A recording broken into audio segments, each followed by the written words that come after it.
अस्सलाम वालेकुम, welcome to my channel. आज मैं आपके साथ शेयर करूंगी आलू मूली बनाने का एक आसान सा तरीका। तो जी मूलियों को हमने वॉश कर लिया था और इसके बाद हमने इनको पिलर कर लिया है और उसके बाद इस तरह से हमने इनको कद्दूकस कर लेना है। बहुत ही आसान रेसिपी है, बिल्कुल सिंपल सी आसान सी रेसिपी है। आपने कमेंट सेक्शन में मुझे ज़रूर बताना है कि आपको इसका सालन कैसा लगता है, कि आपने भी कभी इसका सालन बनाया है या सिर्फ रोटियों में ही इस्तेमाल करते हैं। तो जी ये है रेसिपी हमारी स्टार्ट। तो इसमें हमने घी ऐड किया है, इसमें घी ज़्यादा लगता है इस हांडी में।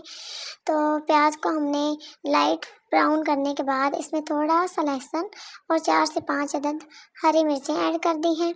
साथ ही साथ हम इसमें इसमें मैं ऐड कर दूंगी हल्दी और लाल मिर्चें और नमक। तो इसमें ये आपने अपने टेस्ट के हिसाब से डाल लेना है, क्योंकि जैसे आपको स्पाइसेस पसंद है, ज़्यादा है तो ज़्यादा डाल लें, कम है तो कम डाल लें। तो हमने खैर हम नॉर्मल खाते हैं तो नॉर्मल हमने मिर्चें ऐड कर दी हैं और साथ में बाकी स्पाइसेस ऐड कर दिए हैं। इसमें कोई गरम मसाला वगैरह नहीं जाता, ये बिल्कुल सिंपल सी रेसिपी होती है और इसका एक अलग सा यूनिक सा टेस्ट होता है।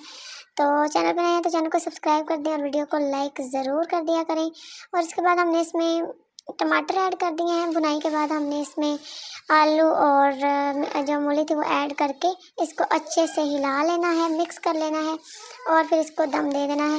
ये दम पे ही रेडी हो जाएगी और फिर इसको अच्छे से एंड पे हमने भून लेना है और हमारा सालन रेडी हो जाएगा। वीडियो को लाइक।